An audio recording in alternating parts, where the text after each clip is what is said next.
Jay here for Stretford, Paddock. That's Stephen Howson. Manchester United beating Fulham 2-1 at Craven Cottage. Steve, Garnacho, just tell me about him. Talk to me, bro. I'm just on hold at the moment to the registrations and that. I'm seeing if I can get my firstborn son renamed. He's 16, so it'd be a big adjustment for him. But I think you'll like his new name. Do you know what? Good point. Great shout. I need to text my missus. We're changing the kids' names. Yeah, I mean... Oh, it sounds exotic. What would it? Because obviously, you know, United did well in the first half. Second half just looked knackered, running out of ideas. It reminded me of, ironically, something you said, I think, about Andreas Pereira a few years ago. The decision-making of a cat. Our decision-making had gone to pieces. I thought, this is it. We're going to draw 1-1, go into the World Cup feeling deflated because we've dropped 2 points at Craven Cottage. And then that kid pops up with a late winner. I mean, it's just different classes, isn't it? Different classes is the word for him, yeah. So I just had a quick look there. It's 2 goals, 2 assists in 293 minutes. I mean, that's silly numbers. And it's not just the sort of, you know, obviously they're great numbers, but the nature of it as well. The way he plays, the goals, the way he's scoring, the assists, you know, I know the assist in the League Cup, there's an assist which can be a 5-yard pass and someone could go on a run and score a goal. And there's an assist where, like what he did from McTominay midweek, where it's just an absolute wonder ball. And then his goals today.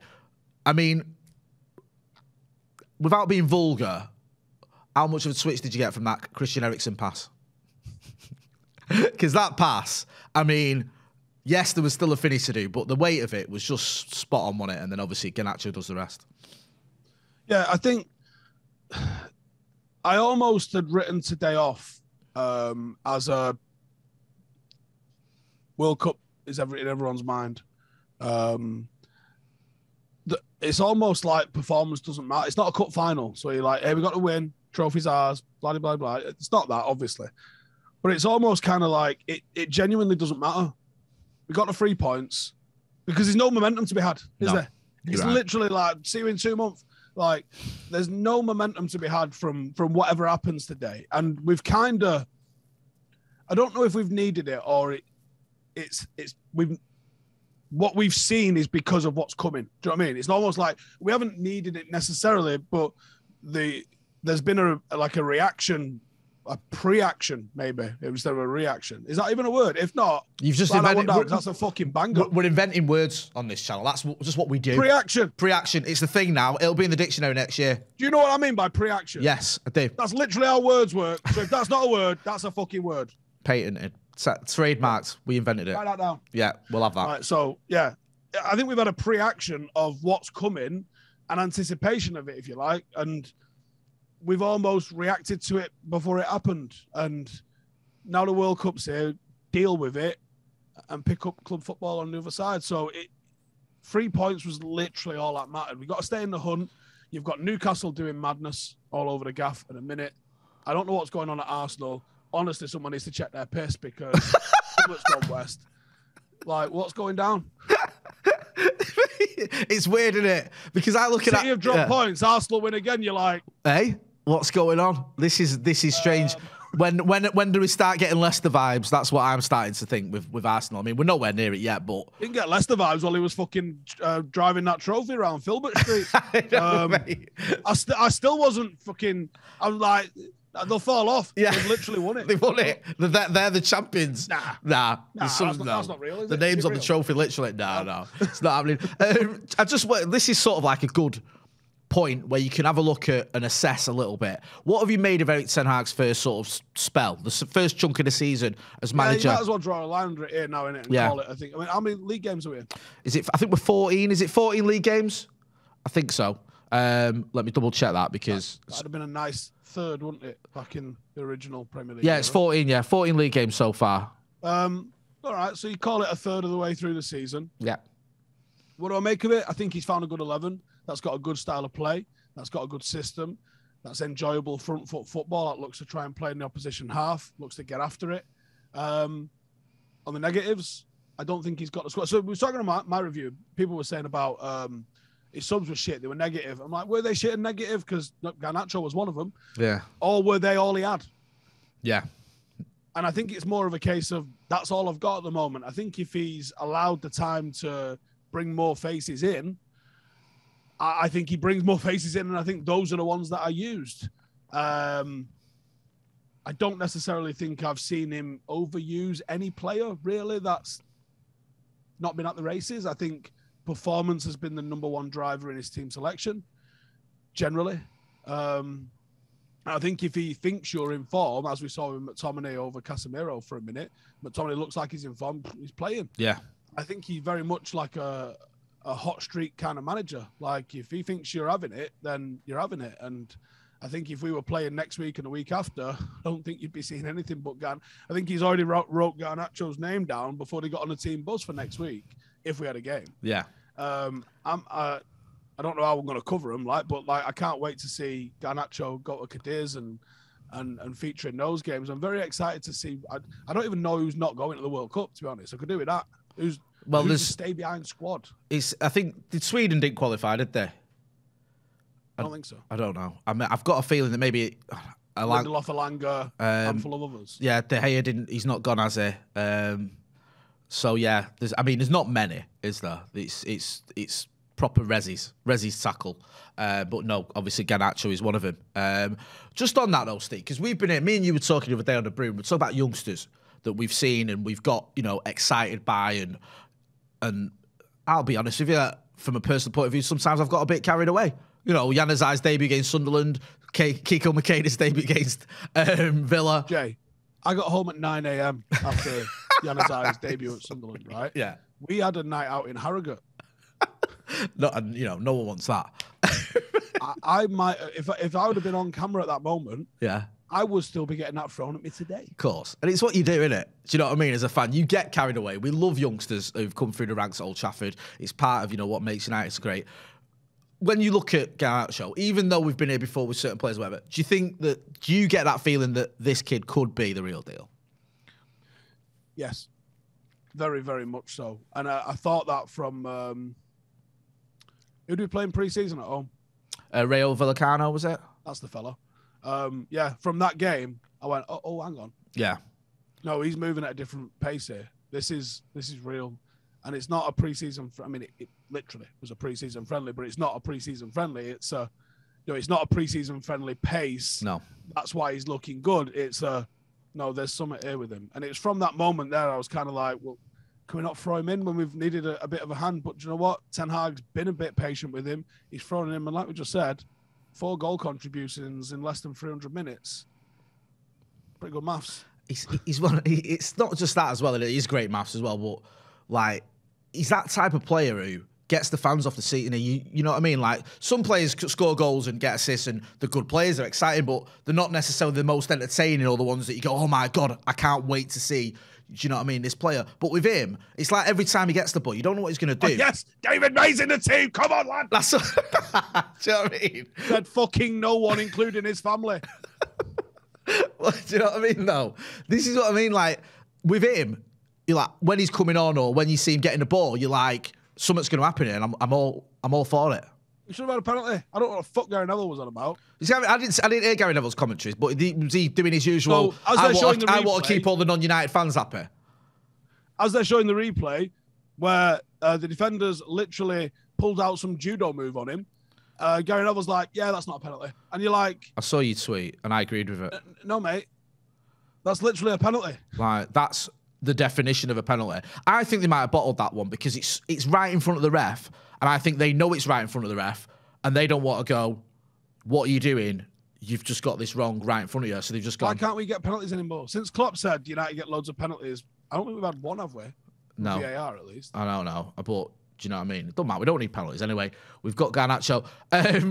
How much of a sort of high, if you can call it a high, does this do for you going into the World Cup then? Not just from the team point of view, but just as a fan, going to the World Cup on a bit of a positive note. How much of a sort of satisfying feeling is that? All right, 7 out of 10 start. I think that'd be fair. 7 out of 10. Been some really pleasing stuff. Been some stuff that you got to be better at, obviously, like the conceding 6 at City. Not a high point, I'd have to say. I'm going to be honest. You might disagree, but I'm going to say not a high point. Yeah. But yeah, overall, feel good about it. I think there's things that everyone can see. I don't think you need to be like any sort of specialist coach or analyst or anything like that to go, Wrecking United could do the striker. And I think if that came in January, I think it'd give everybody a big lift, you know. And I think we might have seen the last of Cristiano Ronaldo.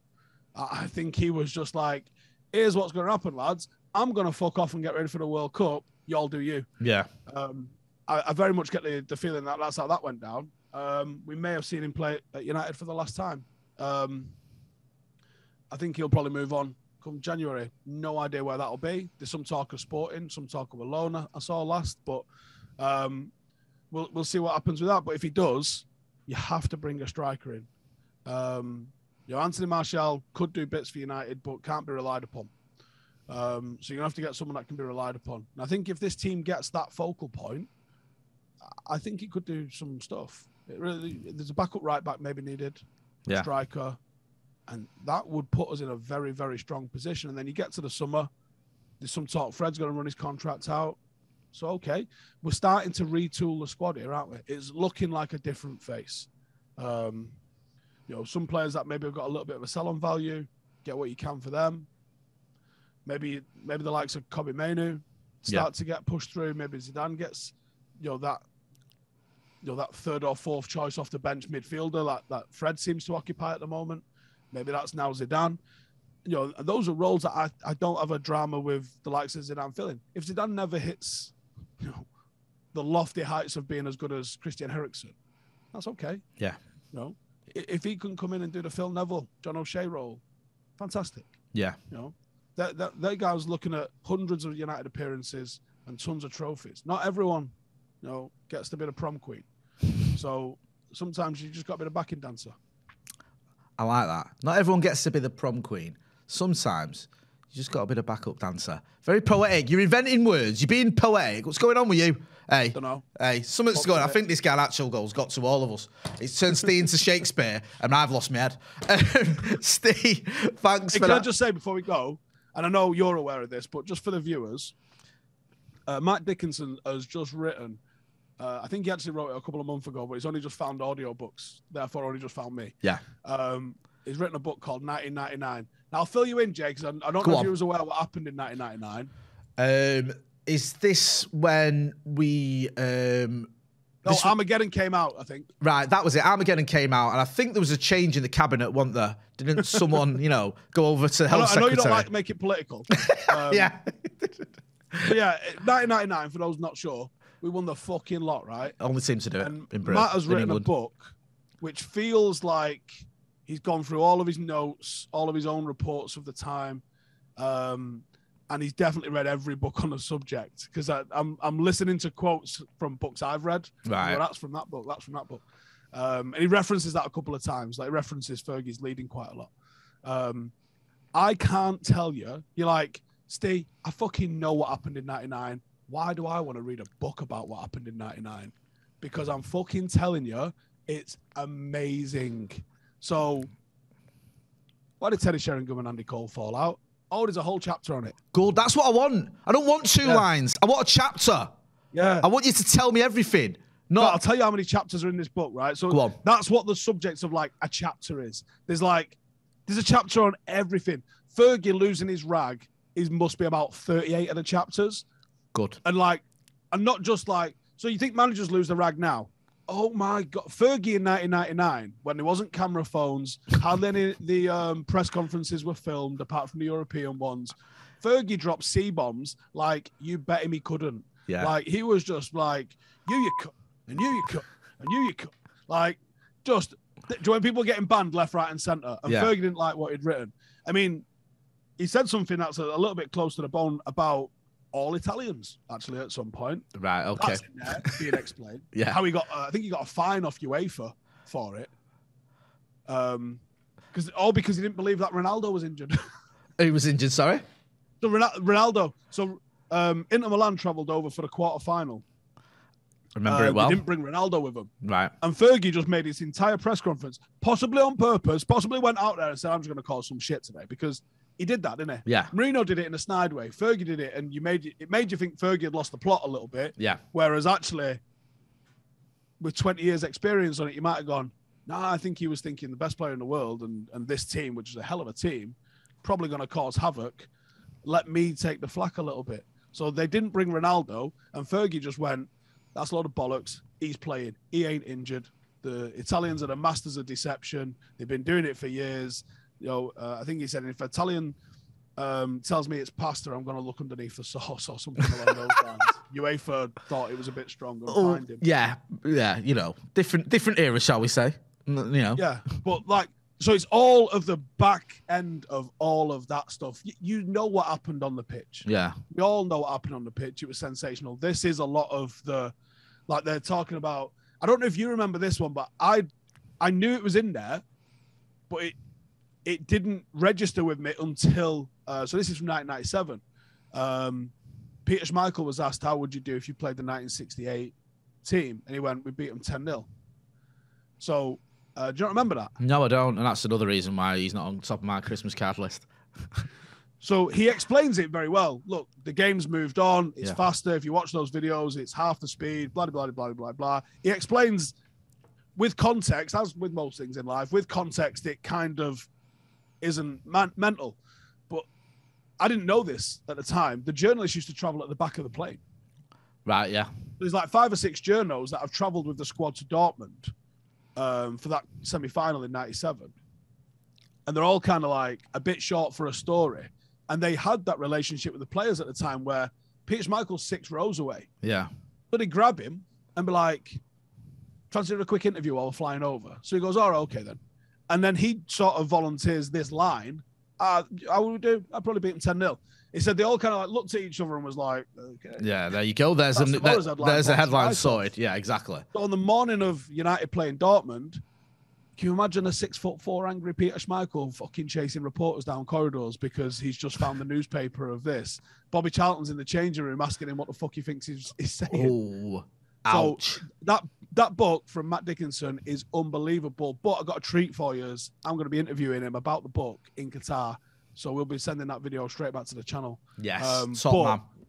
I think he needs to come on a brew and just reminisce with us because it's mint. We need him on. And like, what I love about that is it's been obviously 23 years in the making, this book. Because now you get books on, you'll get books on Eric Ten Hag's time at United released next week. Do you know what I mean? 100 chapters, Jay. Yeah. Matt Dickinson, who we know. I'd have made it 99. He's fucked up there, hasn't he? Massively. You can tell him that when we have him on the brew, when you interview him. You can say, bit of feedback, Matt.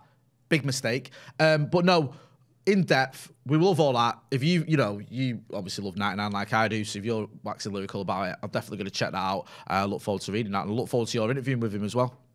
Yeah. Oh, the Andy Cole and Teddy Sheringham stuff, I didn't realise how deep it was, where they'd sit either side of Dwight York in the dressing room getting changed for a match. And it'd be like, Teddy would say, Yorkie, tell Cole, blah, blah, blah, blah. And Yorkie will go, Andy, Teddy said. And he'd be like, all right, okay. Tell Teddy that I said. And then Yorkie would be like, okay, Teddy. What the fuck? Grown men. Grown men, Steve. Grown men winning everything. Winning the lot. Do you know where it came from? I've heard different stories, but you elucidate me because you've obviously got the research there. So, because I've heard a couple of things, but nothing. Andy Cole makes his debut for England. Yeah. Who was it against? Andy Cole makes his debut for who, sorry? England. Oh, right. Is this the one where Sheringham comes off and there's a bit of, not animosity, shake his hand. Yeah. Holds his hand out and he walks past him and ghosts him. And that was it. Andy Cole apparently said he couldn't concentrate on his game because he just wanted to go home. He said it just ended me. It was kind of like all his insecurities came out. He was just thinking like, this guy thinks you've brought me off for him, sort of thing. Like he goes, and I just want to fucking smash his face in. He said, and then it was never sort of addressed. And then he signed for United. And it sounds like the class of 92 lads was like, Alex, are you aware of the relationship that Teddy Sheringham and Andy Cole has got? And he's like, no, should I be? And they were like, oh, this is going to get interesting. Because it was weird, wasn't it? Because there was a spell where both of them struggled a little bit, United. You know what I mean? And then there was a time when Cole was flying and Sheringham looked like the forgotten man. Then the end of 99, Sheringham pops up with those 2 goals in the finals. And then Sheringham had a turbo season, didn't he, where he won PFA Player of the Year and banging loads of goals. 2001? Yeah, I think so. 2001. So, yeah, it's weird how the careers sort of, there was like this sort of, roller coaster going on. And for both of them at United, it wasn't all plain sailing. But obviously, Sheringham, apparently, when he's doing like sportsman's, yeah, because obviously he scored the equaliser. People go, 1999. And Sheringham's like, yeah, it must be greatest season. He's like, no, I didn't fucking play it and I scored 5 goals. Like, I'd love to chat to Sheringham because he seems like a proper chilled guy. And and Andy Cole, from the start of that season, was it October when he eventually found him and York's combination? Because you remember, I think it was Charlton at home. I was at the game and Solskjaer and York played together.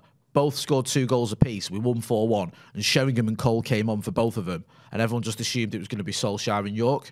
That was going to be the 2. And then Fergie obviously saw something in the way York and Cole, and well, you said it there, in October they kicked in.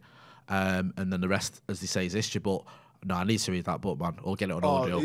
Andy Cole apparently went and sat down with Fergie because remember, he tried to sign Cliver and York. That was his ambition, and apparently Clivert was done.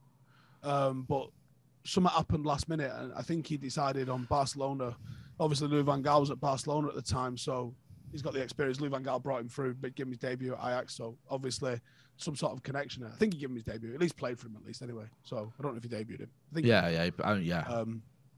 But so he chose to go with Louis van Gaal. So Andy Cole, I think there's an interview in there because it sounds like it's all one voice that's reading it. So sometimes you don't know if it's a quote or if this is like the author speaking, but it's like, Andy Cole basically said, yeah, I read the fucking newspapers. United's courting of Cliver wasn't under the table. Like, it was very much like Fergie might as well have put a fucking billboard out and been like, Patrick Cliver, come on down kind of thing. And he goes, I was on my toes if that was the case.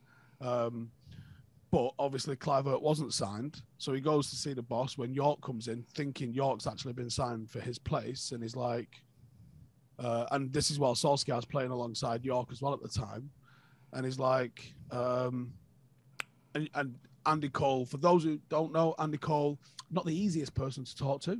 Certainly in 99, 98 wouldn't have been the easiest person to talk to. Yeah. He's gone in to see the gaffer and been like, so you're not playing me? And he's gone, no, fuck off. Good chat. When am I going to play? When I put you in a fucking team. Yeah. Fuck off. So a bit of to and fro then, a discussion. Yeah. Fergie's famous man management. Yeah. Let's discuss this. What are your thoughts? You know what I mean? Let's compromise. Yeah. This is what made him great. And I think, perfect as well in that era, that style of management. Because now, like you were saying earlier, you probably won't get away with half these things. Do you know what I mean? Players would be going to their agents. Players would be going to social media, tweeting about it, putting it on Instagram. You'd be accused of bullying or whatever. There'd be all sorts. But in the 80s and 90s and noughties, it works. And it works well enough. Real interesting chapter on Jasper Blomqvist as well. I wasn't aware of this one, but he got the famous Dwight York treatment. Yorkie's walked out, it's sunny. First day training at the Cliff, he's wearing a vest, probably got a chain on. Like, big fucking stupid Dwight York smile, saying hello to everyone, fucking nearly leaning back too far that he can't. So like looking like he's doing a limbo, he's so laid back. Roy Keane smashes the ball at him from 5 feet away and goes, Eric could have controlled that. Yeah, sound. Well, apparently they did it to Jesper Blomqvist and he didn't get, because obviously Dwight York's been in England since a teenager, I think, at Villa. So he's well used to like what I can imagine was pretty brutal British football culture in the early 90s. So Yorkie's not fazed by it. He's pretty chill with it. Yes, but Blomqvist, who's just come from, he played with some legends at Parma and AC Milan, some fucking serious footballers there. He's come here. Roy Keane's fucking one-arrowed one straight at him and gone, 5 million for that shit. Fucking hell. Keno, man. He's like, Gaffer, he's fucking wank. Hi, everyone. My name's Jesper. Hi. Yeah, nice one. Is there any flights back to Scandinavia? I've just got to go home for something quickly. Mate, I need to read that. What's the book called? Is it just called 1999? 1999, Matt Dickinson. You can't. He's not asked me to promote it either. I literally texted you before, didn't I? Say, hey, you got to read this fucking book. You text me, I think, halfway through the first half going, by the way, fucking get on this. And I was like, if you tell me a book's worth reading about 99, because there's been so many journalists who can write books about the Fergie era who don't know anything, or they've just got, it's just the same old beige. Oh, and I met Fergie once in sort of 1984 and he told me this or whatever. But like, if I remember right, I think Matt Dickinson ghostwritten Neville's book, Beckham's book, probably one of the other class of 96 books. Well, this he's had 23 years to put this together. He's obviously, spent the right time on it. There's 100 chapters.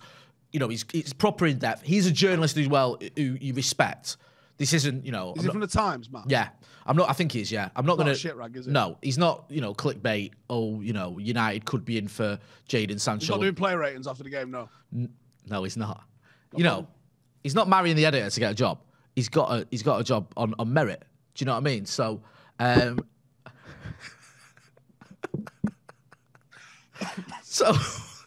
just saying. Do you know what I mean? Like, he's a journalist. I'm supposed to be the fucking orange one on here. Listen. I'm just saying he's a journalist we respect. Yeah, that's all I'm saying, Steve. Yeah, so I'm gonna read that book because I like reading about Manchester United. You've recommended it. I know you love your United books and your football books, so it's just your judgment on that. And we'll get it read. And when you chat to him, I'm looking forward to seeing that interview on this channel. And then your sole purpose in life is to tell him he's coming on the brew when you're both back in Blighty. He's there as long as England are there, so he's only there a fortnight, I think. Right, sound. After the group stages, we'll get him on. Steve, we've turned this into like a little mini brew. I love it. Who gives a fuck what they're going to do? Fight us? I know, exactly. Right, so you're going over to that there, Qatar. You're doing stuff for your own channel. You're doing stuff for our channel. You're doing stuff for Rio's channel. Covering all the channels, so people can check you out on all those channels as well. I'm sure I'll be on some other fucker's channel as well while I'm out there because I don't think there's loads of people going. No. So, Hired Gun. Hired Gun. If you want Stephen Howson on your channel, get in touch with him. Well done on your 457k as well, bro. Finishing there. Oh, yeah, actually, throw a link for that in the description. So, yeah, I finished it today. Do you know what? Josh interviewed us after it. He's like, oh, how do you feel? Like, it must feel a lot of pride. And I was like, do you want the truth? I don't feel anything. Because there was no big finish. Like, there's no finish line. Yeah. It's kind of like, yeah, I did it now. Yeah, done it now. But no, it's a massive achievement, especially as I know you were ill. You had to take like a week off to cram it in the this remaining week's been pretty hard, like. Yeah. How many miles you done this week? How many K you done this week?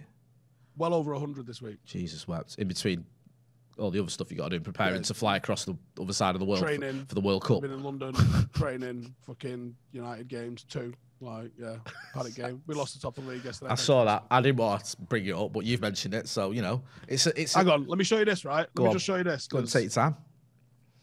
I'm going to show you this. Hopefully, this comes off on the camera. I had to pull. I don't often pull a referee at the end of a game. Right. One of our players had studs on his knee, and I was polite. I'm mic'd up, so I've got to be right. And I was polite. And I was like, "Listen, mate, that was a fucking disgrace." Yeah. I said, "That's knee-high studs up. It didn't even blow for a foul. It was play on. It was like, what's the fucking problem?" Referee goes to me. I don't see what the issue is at 50-50. Go on, bring it up. That? I think I mean, that looks pretty terrific. Is that on your highlights on the channel, on the Paddock FC? Yeah. Go check them out. Check them out. See what one referee thought was a 50-50. Game's gone. It's not just the Fulham game that has dodgy referees. Then they have them at Paddock FC as well. In that, what's the league? Mate, Cheshire, is it? If the fucking Premier League and VAR can't get it right, what's some fucking dude got playing level 13 with me going, hey! Yeah, to be fair, I kind of feel sorry for him, even though that isn't obviously a horrible decision. I think we've covered everything today, actually, on this little review. All the boxes covered. I can't remember what we were talking about. Oh, yeah, United won. That was it. Right, so United have beaten Fulham. Garnacho's mint. The 99 book by Dickinson. You need to go and watch it, read it That's even. Fucking mint. And rest in our league are not mint. Yeah. That's it. That's all you need. Steve, I'll see you. Hopefully, we'll get you on the channel before you fly out there. But if not, we'll get you on the channel when you're over there anyway. So that's been Stephen Howson. I've been Jay Motti. This has been Review. Manchester United beating Fulham at Craven Cottage. Thanks to Alejandro Garnacho. Me and Steve are going to go and rename all our kids. Thanks for watching.